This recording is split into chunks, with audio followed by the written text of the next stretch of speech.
I love my country. I love my country. And I feel a sense of responsibility to stand up and fight for the best of who we are. So this is Charlie from RedBlueTalk. This channel is all about how politics and government impact people's lives. That's what this show is all about. Kamala Harris announced that she's running for president. She is a U.S. Senator from California, a Democrat, a former prosecutor. She was the Attorney General of California for 2 terms, an assistant district attorney, and then later the district attorney of the city of San Francisco and the county of San Francisco. Criminal justice reform is her signature issue. Now, we're going to come back around to that, but first I want to play some clips and talk about some stuff. Basically, where is this person on the big issues? The answer is she's clearly in the progressive column. On health care, she signed on to Medicare for All. That's Bernie Sanders' health care bill in 2017. On immigration, she's against the wall. She said, quote, "Illegal immigration is a civil violation, not a crime," unquote. She is clearly pro-choice. She supports a ban on assault weapons and the sale of high-capacity magazines. She supports universal background checks if you want to get a gun. On the economy, she had something called the Rent Relief Act, which would give you a tax credit if you spend more than 30% of your income on rent. So that's an obvious and thoughtful attempt to do something about income inequality and income distribution. She also supports a $15 minimum wage and equal pay for men and women. So in 2 words, the way you summarize Kamala Harris's positioning is she's a progressive prosecutor. And then the whole question for the American people who might vote for her is, how do you reconcile those 2 things? How, on the one hand, do you have a progressive position, generally a contemporary progressive position, and reconcile that with your history as California's top cop? Not simple. So there's this wonderful article that was written by German Lopez, published a few days ago, January 23, 2019, by Vox Online Magazine. And it opens by saying, "Is Senator Kamala Harris a progressive hero or a relic of a tough-on-crime era going back to the 90s and 2000s?" And the answer to that question will determine her fate in this presidential campaign. Let's take a look at another clip. So here, there's a Senator Harris is on the Senate Judiciary Committee, and here she's questioning Kirstjen Nielsen, who's the Secretary of Homeland Security. This is a pivotal moment in the history of our country when we are having discussions about whether the people of Norway, and I will use your words, Madam Secretary, and you spoke about how they were referred to as, by contrast to the people of Africa and the various countries, the 54 countries of Africa and Haiti, and we speak of them, and you've spoke of them, according to the president, as the people of Norway. Well, you know, they work very hard. The inference being the people of the 54 states of Africa and Haiti do not. That is a fair inference. So my point here in using that clip is to illustrate that this is a very intense, serious person who is beyond justice-oriented. She's knows what she's talking about, and when she's in a prosecutorial position, it's not hard to understand who she is. I think in the context of this campaign, though, they're trying to somehow soften her up and show the progressive side maybe more than the prosecutor's side, and it's creating some kind of dissonance that they're having difficulty positioning her as a candidate. That could be where it becomes very tough for her.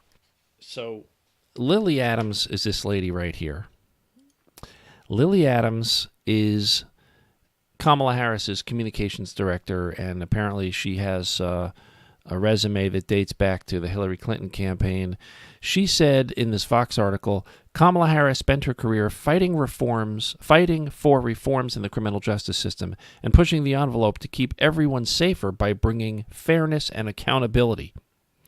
I mean, it's a light and flowery statement, but and then the writer goes on to say, a close examination of Harris's record shows it's filled with contradictions. She pushed for programs that helped people find jobs instead of putting them in prison, but also fought to keep people in prison even after they were proved innocent.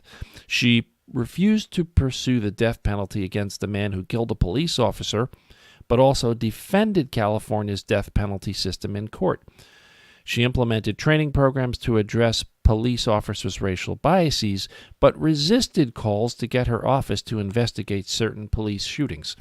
So I'm imagining that it's a balancing act and that she's not a big phony, but there are going to be people out there who insist that she are. So here's this article, like unbelievable, from Medium that came out earlier this week, and it's titled, "It's Pathetic That Rachel Dolezal is Blacker Than Kamala Harris Emhoff." So let me unpack that. Kamala Harris is her name. Her married name is Kamala Harris Emhoff because she's married to a white guy who happens to be Jewish. Her own background is I guess her mother was Indian and her father was Jamaican. So she's going to have to navigate a lot. Now, she goes on here to say, the writer says, Kamala Harris Emhoff is doing everything she can to pander to black voters with worn-out stereotypes and insulting gestures, begging the question, why? No real black person has to placate their blackness or authenticate it with pathetic videos about songs that we all know neither she nor her lily white husband listens to. Okay, so what they're talking about there, let's watch this clip really quick here. Watch this. Hey, it's Kamala Harris, and this is my mood mix.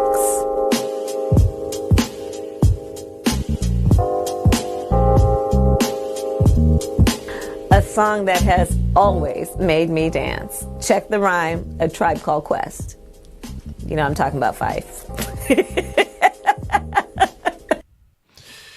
Okay, so my advice to Lily Adams would be less of that and maybe more of this.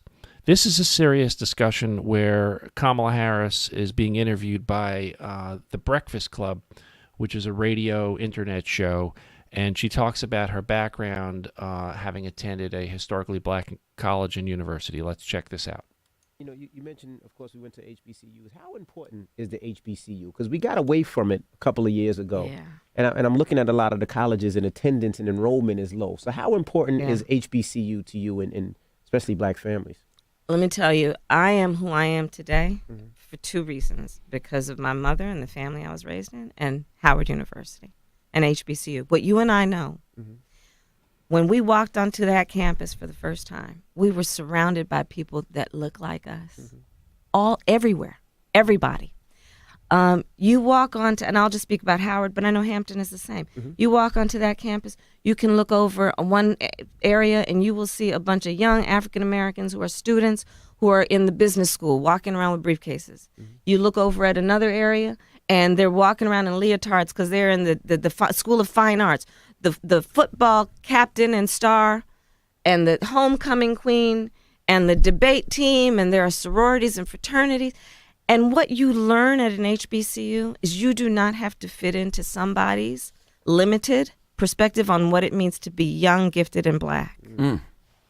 You can be all those things. When I was at Howard, I pledged a sorority. So here's my point in playing this clip. This Kamala Harris is understandable. She reconciles her background and her worldview with the things that she's done.